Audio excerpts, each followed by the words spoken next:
Hey guys, Tyler here, so here we are with the HTC Vive Cosmos. In this video, we're gonna see what's inside the box and go through my first impressions here in the studio and not in a control environment like it was at the HTC headquarters. I have to say though, my first impressions and my experience changed a lot since the last time, and it will be very hard to suggest this headset unless you really want to trust HTC completely as a company.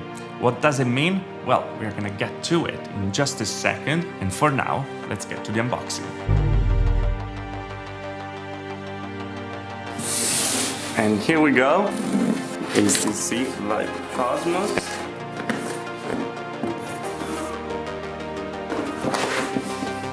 Here we go.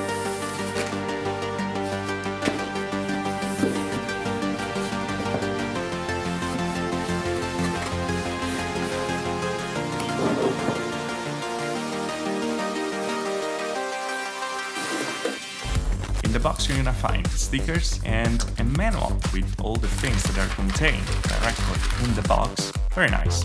And then we have an IPD adjustment guide. I hope more people would use that. And yeah, we don't need that. Then we got to the cable, DisplayPort to mini DisplayPort for the link box, and USB to USB. And of course, the AC adapter to power what is the link box that is over here with the 3 ports, and on the front the proprietary port for the headset and a little button. Then we have the batteries for the controllers, and as you can see, the proprietary port is also on the cable of the controller itself. Let's spread it up, but let's put it on the side, and then a box with nothing inside and the 2 controllers. We have got the right, we got the left. And yeah, this is the shape and the tribal thing on top for the tracking. Let's compare it very fast with the Oculus Rift S, Oculus Quest controllers. As you can see, they are very similar, and that's actually a nice thing. But let's see what's inside the box. Stickers, AA batteries, link box, AC adapter, mini DisplayPort, USB cable, and controllers, and of course, the HTC Vive Cosmos itself. And now, let's take a second.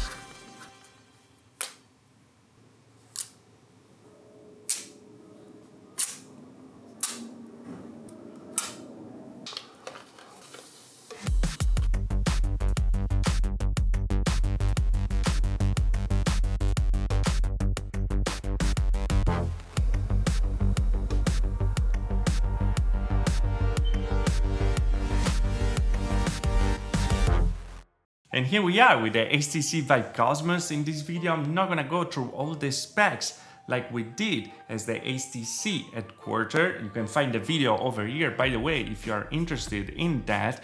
But I wanna talk to you about my experience having it home and the things that I actually liked and the things that I didn't like at all. And they made me think that this is not the right headset to suggest to people, at least right now. So let's start with the things that I actually liked a lot. The first thing is the setup. It was pretty easy and straightforward. What you have to do is just to install Viveport. You follow all the different steps. The software is made very well over there to let you understand. And yes, even if you have a little link box, actually some people might like it because it brings the cable in front, and then you have a one single cable connection for your headset, even if it's a proprietary cable, so you can use it just with that. But how many people have more than one headset anyway? And after these steps, you have to update the firmware, and for sure you have to update the firmware, and for sure you're gonna have to update the firmware in the future because the firmware that you have right now is not good at all. But we are in the good part, so let's talk about the good. And you're pretty much good to go. You're gonna get in a tutorial that is gonna teach you how to set up everything, how to set up your home environment and scan your home environment, and then in a tutorial to use your controllers and get in your first experience at Origin. And it's about Origin that is the second point that I would like to talk about, like something that I actually liked, and that's the new software from HTC, the environment you're gonna be into, where you're gonna be able to interact and start different games and just go around, browse and enjoy this little home that you have with that little pod with the Vive logo shape. It's very nice, it's very curated, and there are a lot of different details and Easter eggs that are really appreciated. Like you can grab an old HTC Vive Pro and see the stereoscopical view with that, compared with the one from the Cosmos that you can grab and put in your face and see all your environment around, to see where they're coming from to where they arrive. Also, there are some mini games like the little car to go around that I will like do it for 3 hours, to be honest, was just very, very fun to do. And what you can do in there is actually open with the Vive logo button the lens, that is the new environment where you can interact with things and interact with your Vive port library that is gonna be all there. And the nice thing about this headset is the fact, and is the point number 3, that you have 1 year of Vive port Infinity included. So that means that you have pretty much 2000 games that you can play without any problem directly day one that you buy this headset. You can get to Vive port Infinity anyway with every headset, but I don't think you're gonna be able to get to the lens, this origin home environment. I'm gonna check it out for sure. In a future video, I'm gonna let you know. Then another thing that I noticed while I was there is actually the audio. I didn't feel they improved the headphones when I tried it there as the HTC headquarters. Instead, these are very nice. The bass are very crisp, very strong, much better than the Lux Audio Strap, even if they're very similar as they look to the Lux Audio Strap. But they're actually a little more comfortable as well for the little padding on top. So nice addition, because the audio got better for sure. And then, of course, we have to talk about it is the screen. This is 2880 by 1700 in resolution LCD display, but the difference with this, with all the other LCD display, is the fact that the colors are very crisp. You actually have 3 different profiles. Also, you can choose a vivid profile that makes the colors even more saturated. So when you compare these with other LCD display, actually stand out as a very good LCD display, and the blacks are very black compared to the other. This is my first impression anyway using it, but the only thing that I noticed, that is something that I wasn't expecting, is that the pixel matrix is actually diagonal and not a grid like all the other RGB pixel arrangement LCD display. So for sure I'm gonna make a True the Lenses video, because we have to dig a little more in there and see this compared to the other LCD display. And also let me know which headset would you like to see compared with this one. Would you like to see the old generation of Vive, like Cosmos, Vive Pro and the original Vive? Or would you like to see maybe with the Pimax 8K the maximum of a resolution that we have out there, or with the HP reverb? Well, let me know in the comment below so we can make it happen. Screen door effect anyway is pretty limited, so it's really hard to see, and even with objects very far from you, the clarity remains very good, and that's very, very nice. But this ends the good things that we have to talk about of this headset, because now we have to talk about hardware a second, and it's actually the first thing that I don't really like is the build quality. All the headset feels like a second thought, like if they're okay, let's add this part, okay, let's add this part, okay, let's add this part, and you see it with the audio. It's like there are these clips that they come out without any problem, and you can just take it out, good, but all the cables are just running like if I did it and not like a manufactured company. Then you have weird sounds coming from these parts over here that they move a lot, and they have no clips, like the only clip is here, but it comes out very easily, and yeah, it like stay like that all the time. It keeps moving, and that's very weird. Also, look at the Halo style strap, because it's very nice, right? But look at this. I don't really know how much is gonna stay like that.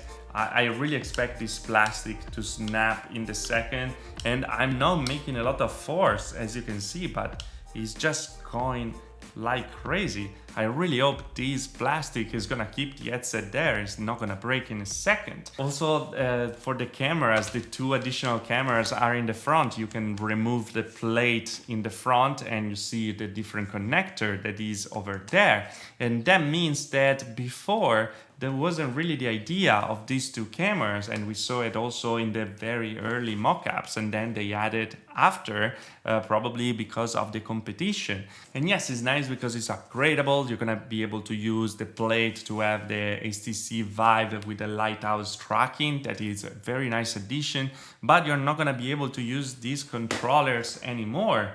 That they're nice, actually, are a little heavy, but are nicer than expected. Even if the button over here for the grabbing button is not a real button. But the battery life that everyone was concerned about, also HTC released a post where it goes from 4 to 8 hours, really depends on the games. So it's not the 2 hours that many people were expecting, and we were all like very worried about.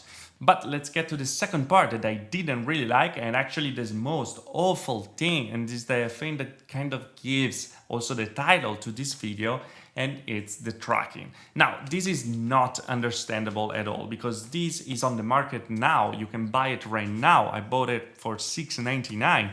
That is actually a pretty steep price, but that's number 4. So, and you have 6 cameras for the tracking, inside-out tracking. That means you don't need external sensors. So you have 1, 2, 3, 4, 5, and 6. And now, with 6 cameras, you have the worst tracking there is on the market right now. It's even worse than Windows Mixed Reality, for example, that uses just 2 cameras. The controller's tracking is all over the place. You just put one in front of the other, and the second one goes crazy. When you snap back, it gets always in a weird position. I tried some bow and arrow games, and it's just unusable. It's impossible to play those kind of games right now. Also, when you just keep them in front of you, they're gonna keep vibrating. So even if your hand is still, the controller is gonna move a little.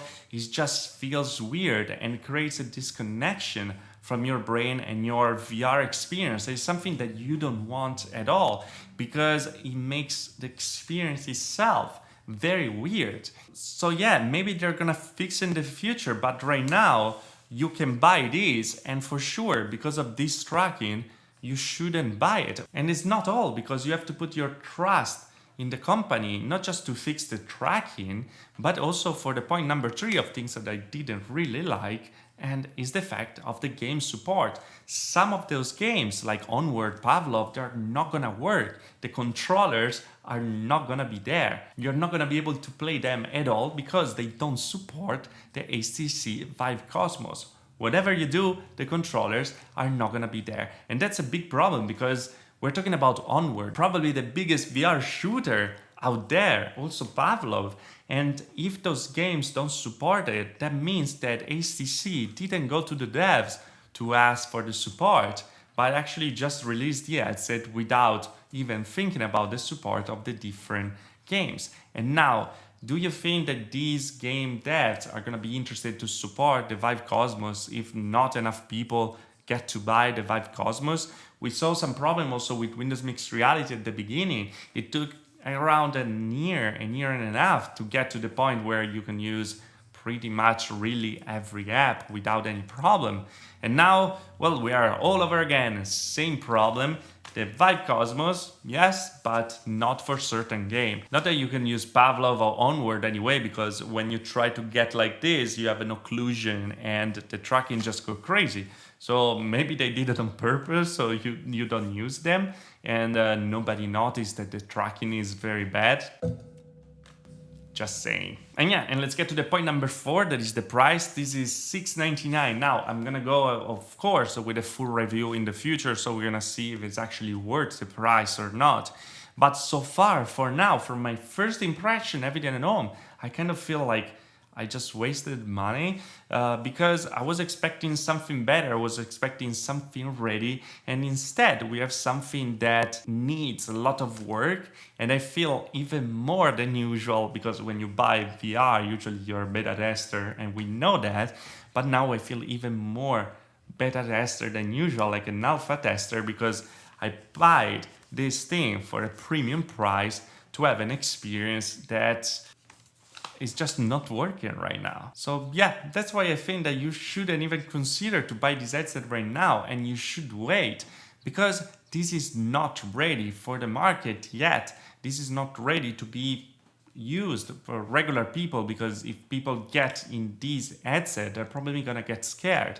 And the only thing that is gonna let you buy it is because maybe you trust HTC, because you had a great experience with the Vive and with the Vive Pro, because I love those headsets.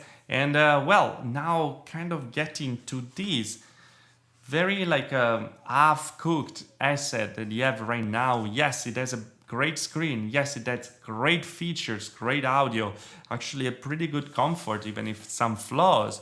But it's kind of, we are completely wasting a good hardware just because the software is not there and the support right now is not there, and let's hope it's gonna arrive in the future. So if you're playing maybe simulators, where you can get in the Vive Cosmos for now. If not, if you play anything else that involves to using hands and these controllers, they're actually very nice, but right now they're gonna just stay on the shelf, because if you use them, well, you're gonna ruin your experience. So yeah, that was all. This is my first impression. I hope you guys enjoy it. It took a long time, so if you liked the video, please do it, because it helps a lot. If you didn't like the video, dislike. Subscribe to the channel for more VR tech. All the videos from the Vive Cosmos, like the True Lenses videos that are gonna arrive soon if you're curious. And I see you guys in the next video. Thanks for watching. Ciao.